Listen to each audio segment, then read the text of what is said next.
I too used to have this idealized version of love. And for me, I thought that the more I loved somebody, the more connected we would be. And the more I loved through the broken moments, through them not honoring me or them not respecting me or whatever it was, right? And it took different forms for the different people that I was with, but it all had a common theme.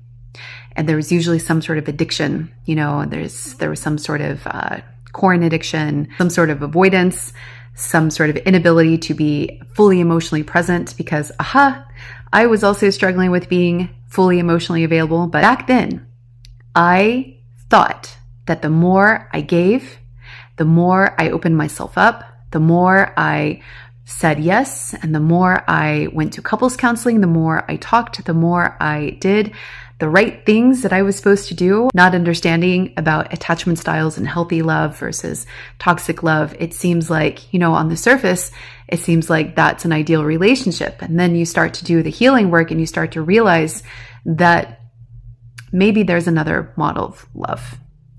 But when we want it so badly, and when we're rushing it and we're controlling it, then we are more apt to make mistakes. And especially when we're tied to this idea of what it's supposed to look like, and somebody on the surface is performing for us, right?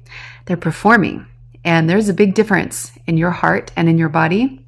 That's why I say your body always knows, because you know when you're connected with somebody. You know when they're being honest with you. You know when they have a raging corn addiction and they're exhausted and fatigued and can barely be present with you, so to speak.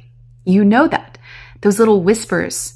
And it's self-betrayal and self-abandonment that convince you that this is love. This is what it's supposed to be like. No, that's addiction. That's performance. That is calling it love, but it's actually abandonment and betrayal, self-abandonment and self-compromise.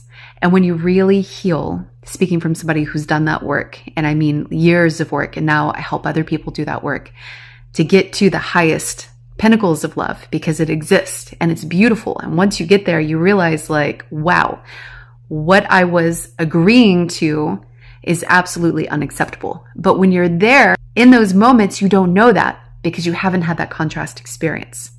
So keep going and recognize that your idealized version of love may not be love.